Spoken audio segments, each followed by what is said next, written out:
الحمدللہ رب العالمین، الصلاۃ والسلام علی رسولہ الکریم، اما بعد، اعوذ باللہ من الشیطان الرجیم، بسم اللہ الرحمن الرحیم۔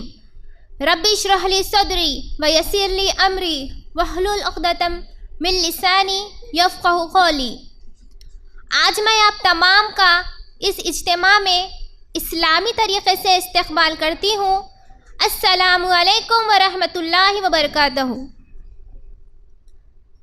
آج میں آپ تمام کے سامنے جس عنوان پر بات کرنے والی ہوں وہ عنوان ہے عورتوں کے مسائل، حیض، نفاس، استحاضہ اور طہارت کے مسائل۔ میری ماں اور بہنوں، لفظ جو حیض ہے اس کا ذکر قرآن مجید میں کم سے کم 2 مقامات پر 4 مرتبہ اس کا ذکر ہوا ہے۔ جب ہم قرآن مجید پڑھتے ہیں تو سورہ بقرہ کی آیت نمبر 222، اسی طرح سورہ طلاق کی آیت نمبر 4، سورہ بقرہ کی آیت نمبر 222 میں عام حالت میں حیض کا مسئلہ بتلایا گیا ہے۔ اسی طرح سورہ طلاق کی آیت نمبر 4 میں طلاق کے معاملے میں حیض کا ذکر آیا ہے۔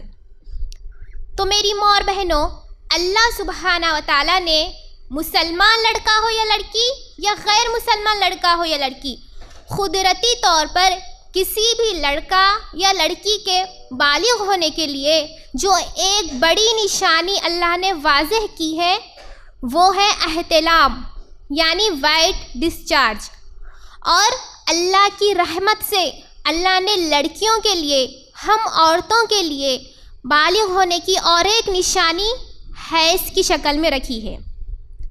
میڈیکل سائنس کے حساب سے اگر پوچھا جائے حیض کیا ہے تو میڈیکل ڈاکٹرز اپنی تحقیقی علم کی بنیاد پر کہتے ہیں، جب پوچھا گیا حیض کیا ہے تو میڈیکل ڈاکٹرز کہتے ہیں کہ اللہ نے عورتوں کو جو اووری دی ہے، اووری جسم کے رحم کا ایک حصہ ہے، اووری میں جو ہے انڈے بنتے ہیں۔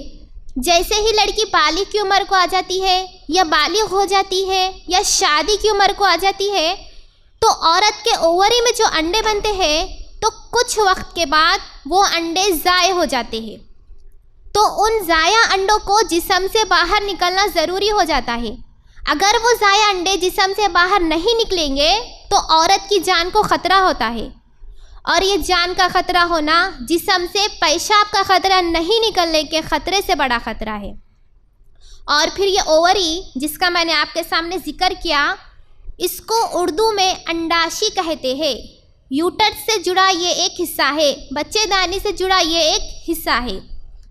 تو میری ماں اور بہنوں، دیکھیں کہ اللہ نے حیض کا کیا نظام رکھا ہے۔ مسلمان عورت ہو یا غیر مسلمان عورت، جب کبھی یہ ضائع انڈے جسم سے باہر نکلتے ہیں، میڈیکل سائنس کے مطابق یہ خون میں مل کر نکلتے ہیں۔ جس خون میں مل کر یہ انڈے باہر نکلتے ہیں اس خون کو بدبودار، چکٹ اور گہرے لال رنگ کا بنا دیتے ہیں، اور میڈیکل سائنس کے مطابق یہ مہینے میں ایک بار 2 دن سے 7 دن تک یہ خون بہتا ہے۔ بعض عورتیں، بعض لڑکیاں ایسی ہوتی ہیں جن کو 7 دن سے بڑھ کر یہ خون بہتا ہے۔ تو میری ماں اور بہنوں، اب دیکھیں اسلام میں حیض کا کیا ذکر آیا ہے۔ جیسا کہ میں نے آپ کے سامنے قرآن مجید کی سورہ بقرہ آیت نمبر 222 کا ذکر کیا، اس آیت میں اللہ سبحانہ و تعالیٰ نبی سے کہہ رہے ہیں کہ لوگ آپ سے حیض کے بارے میں سوال کرتے ہیں، لوگ آپ سے حیض کے بارے میں سوال کرتے ہیں تو آپ ان لوگوں سے کہہ دو کہ یہ گندگی کا خون ہے۔ اور اسی آیت میں اللہ سبحانہ و تعالیٰ شادی شدہ مسلمان مرد سے کہہ رہے ہیں، جب تمہاری بیویاں حیض کی حالت میں ہو تو تم ان سے ہم بستری اس وقت تک نہ کرو جب تک کہ وہ حیض کے یا نفاس کے خون سے پاک ہو جائے۔ تو یہ ایک بات بتائی گئی۔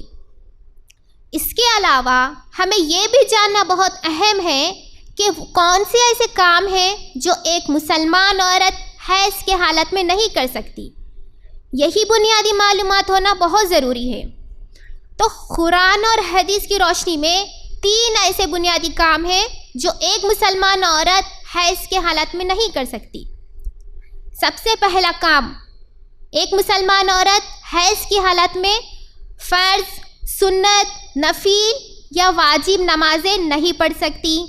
رمضان کے روزے ہو یا الگ سے نفل روزے وہ بھی نہیں رکھ سکتی، مسجد میں داخل نہیں ہو سکتی، حج اور عمرہ نہیں کر سکتی۔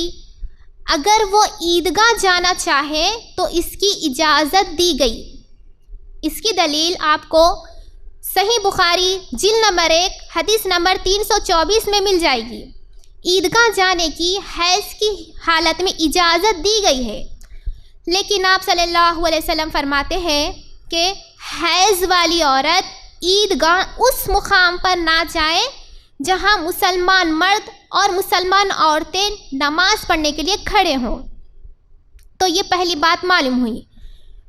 دوسرا کام وہ یہ ہے کہ ایک مسلمان عورت حیض کی حالت میں اسے چاہیے کہ وہ اپنے شوہر سے ہم بستری نہ کرے۔ کیونکہ اس کا ذکر ہمیں قرآن مجید میں سورہ بقرہ کے آیت نمبر 222 سے ملتا ہے، یعنی اپنی شرمگاہوں کو اپنے شوہر سے دور رکھنا ہے۔ تو یہ دوسرا کام ہو گیا جو حیض کی حالت میں نہیں کرنا ہے۔ اب تیسرا کام وہ یہ ہے کہ ایک مسلمان عورت ہو یا مسلمان لڑکی ہو، حیض کی حالت میں وہ قرآن مجید کو ہاتھ نہیں لگائے گی، قرآن کو کھول کر اس کی تلاوت نہیں کرے گی۔ ہاں، اگر آپ کو قرآن کی کچھ آیتیں یاد ہے، چاہے وہ اذکار کی شکل میں ہو یا دعاؤں کی شکل میں ہو، تو آپ اٹھتے بیٹھتے ان قرآن کے حصوں کی تلاوت کر سکتی ہے۔ تو یہ 3 کام ہو گئے جو ایک مسلمان عورت حیض کی حالت میں نہیں کر سکتی۔ تو یہ ہو گیا حیض۔ اسی طرح دوسرا ہے نفاس۔ دیکھتے ہیں نفاس کیا ہے۔ عام طور پر ہم لوگ کہتے ہیں بچہ پیدا ہونے کے بعد بچہ یا بچی جب عورت کسی کو جنم دیتی ہے تو اس کے بعد جو خون بہتا ہے اس کو نفاس کہتے ہیں، یعنی ڈیلیوری کے بعد والے خون کو نفاس کہا جاتا ہے۔ جس طرح پیریڈز، مینسز یا ماہواری یا حیض جسے آپ کہتے ہیں، یہ مہینے میں 2 دن سے 7 دن تک یا 7 دن سے بڑھ کر یہ خون کسی نہ کسی کو بہتا ہے۔ نفاس کے لیے کہا جاتا ہے سائنٹیفکلی کہ اس کا پیریڈز ٹائم میکسیمم 40 دن ہے۔ اس لیے ہم لوگ دیکھتے ہیں جب کبھی ہمارے رشتہ داروں میں یا خود ہمارے یہاں کسی کی ڈیلیوری ہوتی ہے تو 40 دن کی عدت کہا جاتا ہے۔ یہ 40 دن ناپاکی والے دن کہے جاتے ہیں۔ لیکن آپ کو یہ بات جان کر بہت تعجب ہوگا کہ کئی ہماری مسلمان بہن ایسی ہے جو اس بات کو نہیں سمجھ رہی کہ 40 دن پیریڈز ٹائم میکسیمم ہے، زیادہ سے زیادہ والے دن ہے۔ اگر 40 دن کے اندر اگر ہماری کوئی مسلمان بہن پاکی اختیار کر لیتی ہے، اسے خون بہنا رک جاتا ہے، تو اسے غسل لے کر نمازیں پڑھنی ہوگی اور رمضان کے روزے رکھنے ہوں گے۔ تو یہ ہو گیا پیریڈز ٹائم میکسیمم نفاس کا، اور یہ خون بچہ پیدا ہونے کے بعد ہی بہتا ہے۔ اور نفاس کے لیے وہی احکامات آئے ہیں جو حیض کے لیے آئے ہیں، یعنی جو کام حیض کی حالت میں نہیں کرنے چاہیے وہی کام نفاس کی حالت میں نہیں کرنے چاہیے، یعنی نمازیں نہیں پڑھ سکتے، قرآن کی تلاوت نہیں کر سکتے، رمضان کے روزے نہیں رکھ سکتے، شوہر سے ہم بستری نہیں کر سکتے۔ تو یہ ہو گیا حیض اور نفاس کے بارے میں۔ اب تیسرا ہے وہ ہے استحاضہ۔ اگر کسی عورت کو حیض کے زیادہ سے زیادہ دن ہوتے ہیں یا نفاس کے زیادہ سے زیادہ دن ہوتے ہیں، اتنے دن مکمل ہونے کے بعد بھی خون بہتا ہے تو اس کو استحاضہ کا خون کہتے ہیں۔ اور خاص بات یہ ہے کہ استحاضہ کا خون گندا نہیں ہوتا، یعنی حیض اور نفاس کے خون کی طرح بدبودار، چکٹ اور گہرے لال رنگ کا نہیں ہوتا۔ یہ خون عام خون کے رنگ کی طرح ہوتا ہے۔ تو میری ماں اور بہنوں، قرآن اور حدیث کی روشنی میں یہ بات معلوم ہوئی کہ اگر استحاضہ کی حالت میں کوئی مسلمان بہن ہے تو اسے نماز کی اور روزوں کی کوئی چھوٹ نہیں۔ وہ استحاضہ کی حالت میں نمازیں بھی پڑھ سکتی ہے، قرآن کی تلاوت بھی کرنی ہے، مسجد میں داخل بھی ہو سکتی ہے، یہاں تک کہ شوہر سے ہم بستری بھی کر سکتی ہے۔ لیکن آپ کو میں ایک بات بتا دوں، اگر استحاضہ کی حالت میں آپ ہیں اور آپ دیکھ رہے کہ اگر آپ کو خون بہتے بہتے اس میں اگر چکٹ پن آ جائے یا بدبو آنا شروع ہو جائے یا گہرے لال رنگ کا ہو جائے، تو آپ سمجھ جائیں کہ یہ استحاضہ کا خون نہیں بلکہ حیض کا خون ہے، تو پھر آپ نمازیں نہیں پڑھ سکتی۔ اگر اس محفل میں بیٹھی ہوئی میری ماں اور بہنیں اس حالت سے گزر رہی ہے تو میں آپ سبھی سے گزارش کرتی ہوں کہ کسی علماء یا عالمہ سے اس بارے میں فوراً رجوع ہو جائے اور اپنے اس مسئلے کا حل نکالیں۔ کیونکہ آپ دیکھیں، اگر خون استحاضہ کا ہے اور آپ نے حیض کا یا نفاس کا سمجھا اور آپ نے نمازیں چھوڑ دی تو پھر جہنم کا عذاب ہے، اور اگر خون استحاضہ کا نہیں ہے، حیض یا نفاس کا ہے، اور آپ نے اسے استحاضہ کا خون سمجھا اور آپ وضو بناتی رہی، نماز پڑھتی رہی، روزے رکھتی رہی، قرآن کی تلاوت کرتی رہی، شوہر سے ہم بستری کرتی رہی، تب بھی بہت بڑا گناہ ہے۔ تو آپ سے گزارش کرتی ہوں کہ کسی علماء یا عالمہ سے اس بارے میں فوراً رجوع ہو جائے اور اپنے اس مسئلے کا حل نکالے۔ تو یہ ہو گیا حیض، نفاس اور استحاضہ کے بارے میں۔ ماشاءاللہ ہم نے بنیادی معلومات حاصل کی۔ اب چوتھی چیز وہ ہے طہارت کے مسائل۔ طہارت جو لفظ ہے اس کا بنیادی نام طہور سے ہے، تواں، دو چشمہ اور را، اور یہ لفظ قرآن مجید میں عورتوں کے متعلق استعمال ہوا ہے۔ سورہ بقرہ کی آیت نمبر 222 کے آخر میں اللہ سبحانہ وتعالی فرماتے ہیں، ان اللہ یحب التوابین و یحب المتطہرین، بے شک اللہ بار بار توبہ کرنے والوں سے محبت کرتا ہے، اور بے شک اللہ اپنے آپ کو ناپاکی سے پاک رکھنے والوں سے محبت کرتا ہے۔ تو یہ ایک بات بتائی گئی ہے۔ تو میری ماں اور بہنوں، ایک مسلمان عورت کو طہارت کی ضرورت کب پڑتی ہے؟ یہی بنیادی معلومات ہونا بہت ضروری ہے۔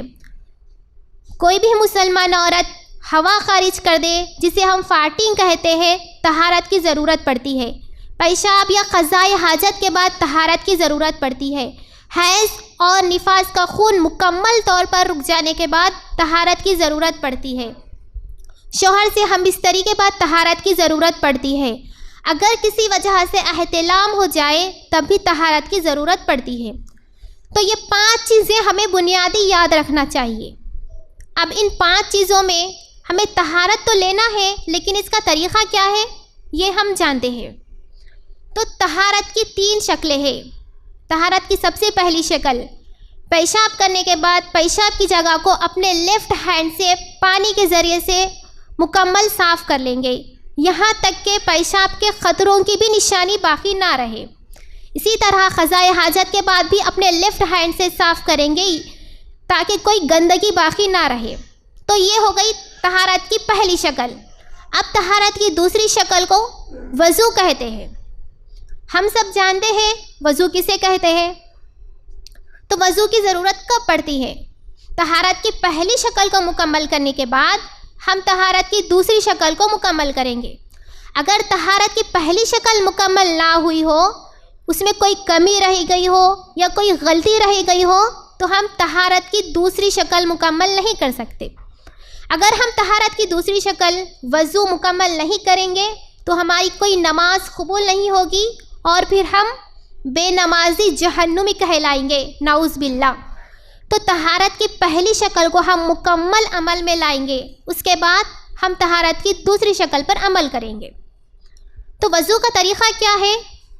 ہم سب جانتے ہیں، ہم لوگ وضو کی شروعات بسم اللہ کہہ کر کرتے ہیں۔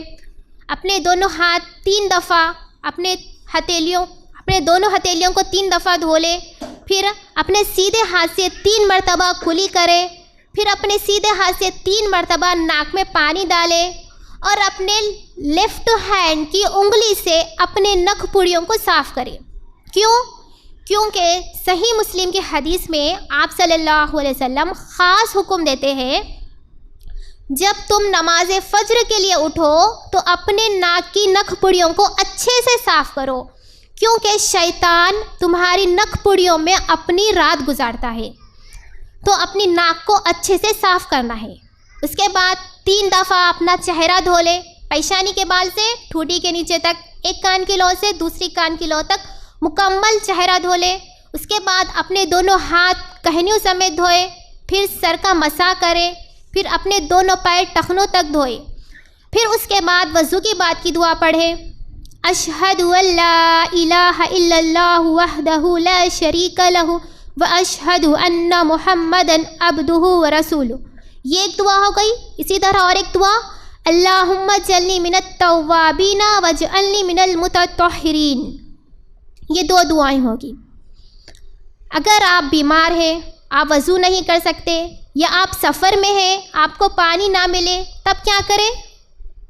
سورہ مائدہ کی آیت نمبر 6 میں اللہ سبحانہ و تعالیٰ تیمم کا طریقہ بتلاتے ہیں۔ ماشاءاللہ، تیمم کا طریقہ کیا ہے؟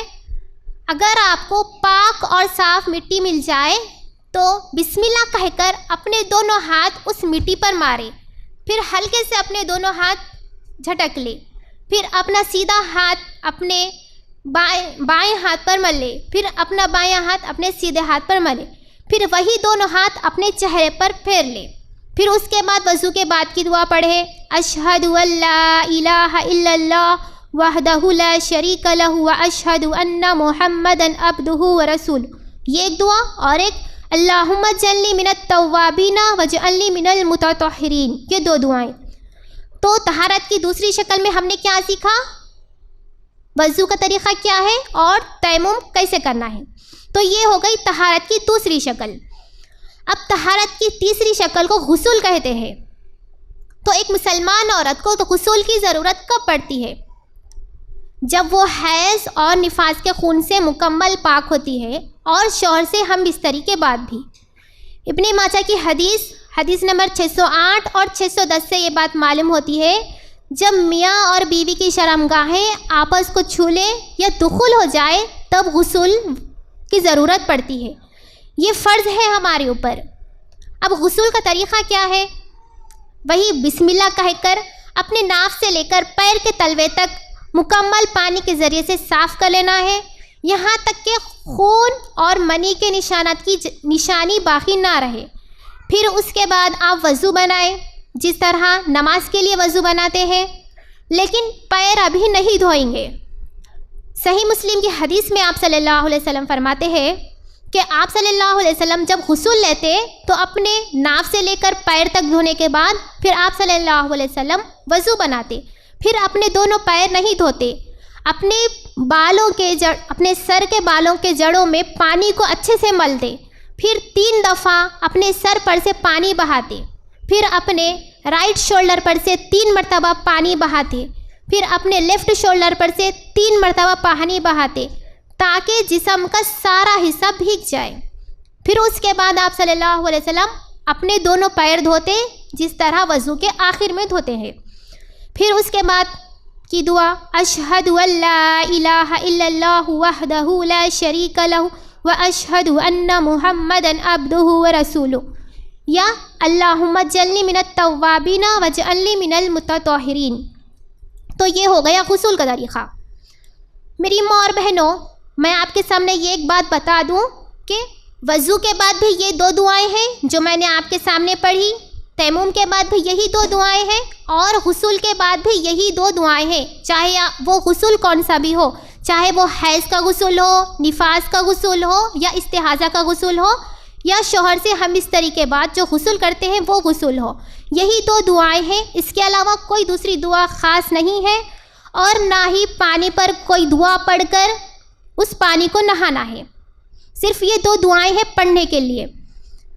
تو میری ماں اور بہنوں، آج میں آپ تمام کے سامنے عورتوں کے مسائل، حیض، نفاس، استحاضہ اور طہارت کے مسائل بیان کیے۔ تو یہی بنیادی معلومات ہونا بہت ضروری ہے۔ اگر اس میں سے کسی ایک میں بھی غلطی ہو رہی ہے تو ہماری کوئی بھی عبادت قبول نہیں ہوگی۔ آخر میں اللہ سے دعا ہے کہ اللہ ہم تمام کو پاک و صاف رہنے والا بنائے، اور اللہ ہم تمام کو دین اسلام کی صحیح سمجھ عطا فرمائے۔ وآخر دعوانا ان الحمد للہ رب العالمین۔